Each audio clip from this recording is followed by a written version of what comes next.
F B are کا پرانا record بھی ظاہر کرتا ہے کہ میں کراچی امریکن اسکول میں پڑھاتی رہی. کراچی امریکن اسکول میں شادی سے قبل پڑھاتی تھی. میں اسکول کی تنخواہ سے انکم ٹیکس کاٹا جاتا تھا.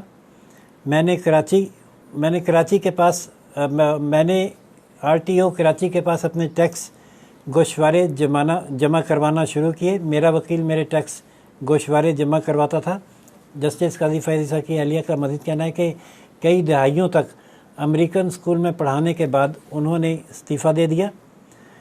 کراچی میں ایک جائیداد میں وہ اپنے ایک دوست کے ساتھ شراکت میں تھیں اور جسے انہوں نے کرائے پر دیا تھا، اور جو کراچی میں جس جائیداد سے کرایہ حاصل ہوتا تھا اس پر وہ ٹیکس دیتی رہی ہیں. جیکب آباد، ڈیرہ مراد جمالی اور نصیر آباد میں زرعی اراضی بھی ہے.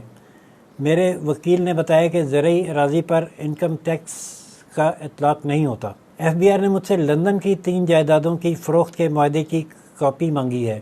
ایسی کوئی دستاویز میرے پاس نہیں ہے. لندن میں جائیداد کی خرید و فروخت کا تمام عمل وکیل کے ذریعے ہوتا ہے. لندن میں جائیداد خریدنے والا بیچنے والے کو پیسے نہیں دیتا. مجھے نہیں معلوم کہ وکیل نے جائیدادوں کی خریداری کے لیے کون سے دستاویزات بنائے. ایف بی آر لندن جائیدادوں کی سیل ڈیڈ طلب کر رہا ہے. لندن کی ایک جائیداد کی سیل ڈیڈ نہیں ہے. میں نے لندن کی ایک جائیداد طویل عرصے کے لیے لیز پر حاصل کی جس میں میری بیٹی کا نام بعد میں شامل کیا گیا. مجھ سے لندن کی ہر جائیداد کے لیے سرمایہ کاری کا حجم پوچھا جا رہا ہے. ایف بی آر وضاحت کر رہا ہے کہ وہ کیا اصل میں پوچھنا چاہتا ہے، کس چیز کا کوانٹم درکار ہے. عمومی طور پر پاکستان میں جائیداد کی قیمت خرید اصل قیمت سے کم ظاہر کی جاتی ہے، جس کی وجہ شاید یہ ہے کہ یا تو ٹیکس بچانا ہوتا ہے یا حلال کمائی کی کمی ہوتی ہے. لندن میں جائیداد کی قیمت خرید کم ظاہر نہیں کی جا سکتی. میں نے لندن کی جائیدادوں کی خریداری کے لیے جو ادائیگی کی وہی ظاہر بھی کی ہے. یہاں یہ واضح کر رہی ہیں کہ جو ادائیگی لندن کی جائیدادوں کی خریداری کے لیے کی گئی وہ اب ایف بی آر کے ٹیکس گوشواروں میں ظاہر کر چکی ہیں. میرے ان کے مطابق اگر جائیداد کی مالیت 2.5 لاکھ پاؤنڈ سے کم ہو تو اس پر سٹیمپ ڈیوٹی لاگو نہیں ہوتی. میں برطانیہ میں موجود تمام جائیدادوں پر ٹیکس ادا کر رہی ہوں. جب کراچی میں رینٹ پر دی گئی جائیداد بیچی تو ٹیکس گوشوارے جمع کروانے بند کر دیے تھے. ایف بی آر کے پاس تمام ریکارڈ موجود ہے کہ میں قابل ٹیکس آمدن پر انکم ٹیکس ادا کرتی رہی ہوں. 2018 میں پاکستان میں قانون بنایا گیا کہ بیرون ملک جائیدادوں کو گوشواروں میں ظاہر کیا جائے. میں نے ایف بی آر کے نوٹس کا انتظار کیے بغیر قانون پر عمل داری کے لیے ٹیکس وکیل سے رابطہ کیا. مجھے بتایا گیا کہ میرا آر ٹی او کراچی سے اسلام آباد ٹرانسفر کر دیا گیا ہے. میں نے 31 جنوری 2020 کو ڈاکٹر اشفاق سے رابطہ کیا لیکن جواب موصول نہیں ہوا. سپریم کورٹ کے معزز جج صاحبان کی مداخلت سے میرا آر ٹی او دوبارہ کراچی ٹرانسفر کر دیا گیا. 2018 میں میری قابل ٹیکس آمدن 40,70,864 روپے ہے. میں نے اس آمدن پر 5,76,540 روپے ٹیکس دیا. 2019 میں میری قابل ٹیکس آمدن 53,31,076 روپے تھی. 2019 میں اس آمدن پر 8,09,970 روپے ٹیکس دیا. اگر اب مجھے بتائے بغیر دوبارہ آر ٹی او تبدیل کر دیا جائے تو پھر نوٹس کیسے جاری کیا جائے گا؟ قاضی فائز عیسیٰ نے یہ بھی کہا کہ خاتون chairman F B R Nausheen Javed Amjad کو ہٹا دیا گیا جس کی وجہ محض یہ ہے کہ وہ ہم خیال ٹولے کے عزائم پر عمل کرنے کے لیے تیار نہیں تھیں. کیا پوری ایف بی آر کو سپریم کورٹ کا ایک جج ہٹانے کے کام پر لگا دیا گیا ہے؟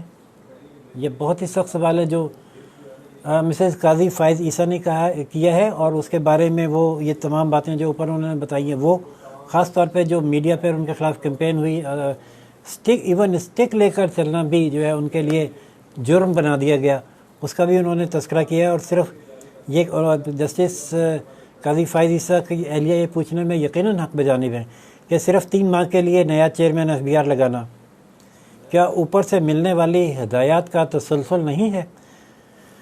رضاکارانہ طور پر آگے آ کر اپنی جائیدادیں ظاہر کرنے کی حوصلہ افزائی کرنے کے بجائے یہ ٹولہ ان پر حملہ آور ہو رہا ہے.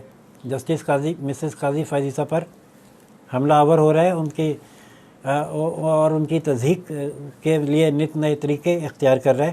کیا ایسا اس لیے ہے کہ میں ایک خاتون ہوں اور یہ ٹولہ کسی خاتون کی معاشی خود مختاری برداشت نہیں کر سکتا۔ بتایا جائے کہ کتنی ایسی خواتین ہیں جو پاکستان میں تنخواہ نہیں لے رہی لیکن ٹیکس ادا کر رہی ہیں۔ جسٹس قاضی فائز عیسیٰ کی اہلیہ نے وزیر اعظم کی آمدنی اور ٹیکس گوشواروں پر بھی سوال اٹھا دیا ہے۔ کاؤنٹر اٹیک کے طور پر یقیناً ظاہر ہے جب آپ ایک آدمی پر اٹیک کریں گے تو وہ اس کا بھی ہے کہ وہ بھی سوال کرے، اور انہوں نے یہ کہا ہے کہ دعوے کیے جا رہے ہیں پاکستان کو ریاست مدینہ بنائے جانے کے، تو انہیں یقین ہے کہ ایک ٹیکس پیئر خاتون کے ان سوالوں کا جواب دینے میں حکمرانوں کو خوشی محسوس ہوگی کہ وہ خود کتنا ٹیکس دیتے ہیں، اور عمران خان ان سے بھی کم ٹیکس کیوں دیتے ہیں، اور ان کی آمدنی کیا ہے، اور وہ بڑی بڑی جائیدادیں کیسے خریدتے ہیں، اور وہ 300 کنال کے محل میں اسلام آباد میں کیسے رہائش پذیر ہیں۔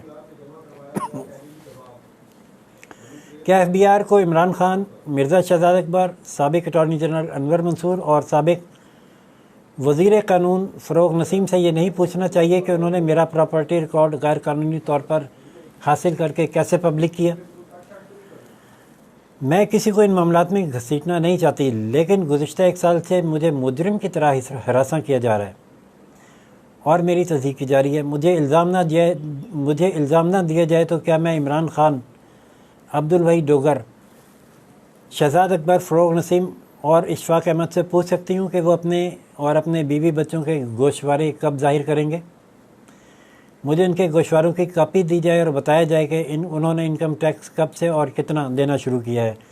کیا ایف بی آر بھی ان سب کے ساتھ ایسا ہی سلوک کر سکتا ہے جیسا میرے ساتھ کیا جا رہا ہے؟ جسٹس قاضی فائز عیسیٰ کی اہلیہ نے کہا ہے کہ مجھے امید ہے کہ وہ لوگ بتائیں گے کہ ان کے بیوی اور بچے کتنا ٹیکس دے رہے ہیں، اور انہیں یقین ہے کہ ایف بی آر قانون کا مساوی اطلاق کر کے خود کو اعلی کار پر استعمال کیے جانے کا تاثر زائل کرے گا۔ کیا میں پوچھ سکتی ہوں کہ ایف بی آر کو مجھ سے یہ تمام معلومات کیوں درکار تھیں؟ اور ایف بی آر نے مجھے یہ کہا ہے کہ میں اپنے دفاع میں مزید دستاویزات اور شہادتیں دے سکتی ہوں، لیکن مجھے یہ نہیں بتایا کہ مجھ پر الزام کیا ہے اور مجھے اپنے خلاف کس الزام کا دفاع کرنا ہے، اس لیے میں ایف بی آر کی اس پیشکش سے استفادہ نہیں کر سکتی۔ برائے کرم مجھے میرا جرم بتا دیا جائے۔ ایف بی آر نے ابھی تک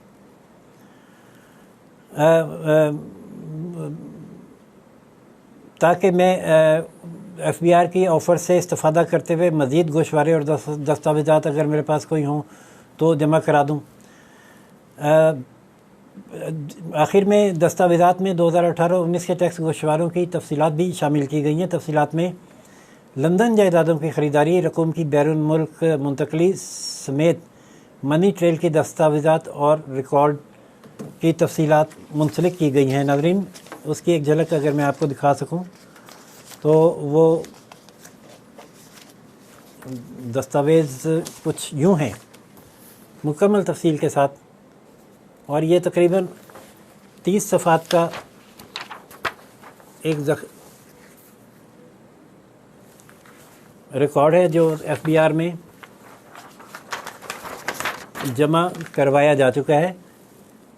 اور قاضی فائز عیسیٰ کی اہلیہ یہ میڈیا کو جاری نہ کرتی اور یہ سٹیٹمنٹ جاری نہ کرتی اگر پہلے روز قانون سے ان کے تعاون کو مذاق کا اور تضحیک کا نشانہ نہ بنایا جاتا، اور ان کے بلڈنگ میں ایک 60 سالہ خاتون کے لاٹھی ٹیک کے چلنے کو مذاق کا نشانہ نہ بنایا جاتا۔ ناظرین، یہ نہ معلوم یہ کہ رجیم کس جانب جا رہا ہے۔ ہر طرف افراتفری، جھوٹ اور لوگوں کے ساتھ غیر انسانی اور غیر قانونی رویوں کا یہ عالم ہے کہ خود آج میں ایک واقعہ اور سناتا ہوں آپ کو۔ آج صبح ایک سیمینار ہوا، اس کو آپ چاہیں تو اس واقعے سے ریلیٹ کریں یا نہ کریں، لیکن جو حکومت کے سینئر ترین اداروں اور لوگوں کے ساتھ رویے اور بیانات کے طریقے ہیں وہ میں آپ کو یہاں اس میں بتانے لگا ہوں۔ سیمینار تھا کووڈ-19 کے حوالے سے عدلیہ کو درپیش مسائل اور ان کا حل، جس پر وکلاء نے یہ تجویز دی، خاص طور پر علی ظفر صاحب نے، کہ جو کووڈ-19 کی وجہ سے مقدمات کی سماعت رکی ہوئی ہے، اس کے لیے ضروری ہے کہ ضلعی سطح پر عدالتیں جو ہیں ان کو بھی آن لائن کیا جائے، اور جدید ٹیکنالوجی کا استعمال کرتے ہوئے آن لائن فائلنگ ہو، آن لائن شہادتیں ہوں، آن لائن بیانات ہوں اور آن لائن سماعتیں کر کے فیصلے کیے جائیں تاکہ پینڈنسی ختم ہو اور جو کرمنل کیسز میں مجرموں کے ساتھ عدالتوں میں واقعات ہو جاتے ہیں اور ججوں کے ساتھ واقعات ہو جاتے ہیں ان سے بھی تحفظ حاصل ہوگا اور مقدمات کے سنے جانے کا سلسلہ بھی دوبارہ شروع ہو جائے گا اور پینڈنسی ختم ہوگی۔ انہوں نے بتایا کہ اس سلسلے میں علی ظفر صاحب کی وزیر اعظم سے ملاقات ہوئی ہے اور وزیر اعظم نے انہیں کہا ہے کہ اگر عدالتیں آٹومیشن کرنا چاہتی ہیں، آن لائن مقدمات کی سماعت کرنا چاہتی ہیں، عدالتی نظام کو انٹرنیٹ ٹیکنالوجی پہ لانا چاہتی ہیں تو وہ فنڈ دینے کے لیے تیار ہیں۔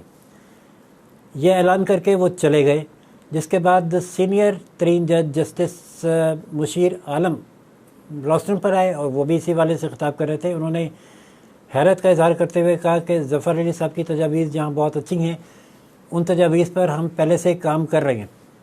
حیرت انہیں اس بات پر ہے کہ وہ یہ کہہ رہے ہیں کہ وزیر اعظم نے انہیں کہا ہے کہ حکومت فنڈ دینے کے لیے تیار ہے، تو یہ بڑی خوش آئند بات ہے۔ اگر ایسا ہے تو ہم علی ظفر سے چاہیں گے کہ وہ اس سلسلے میں ہماری مدد کریں، کیونکہ ہم نے پورا 1 سال لگا کر عدالتی نظام کی آٹومیشن کے لیے ایک فیزیبلٹی بنائی اور وہ فیزیبلٹی حکومت کو بھجوائی، تو اس کا جواب ہمیں کل ہی حکومت سے موصول ہوا ہے۔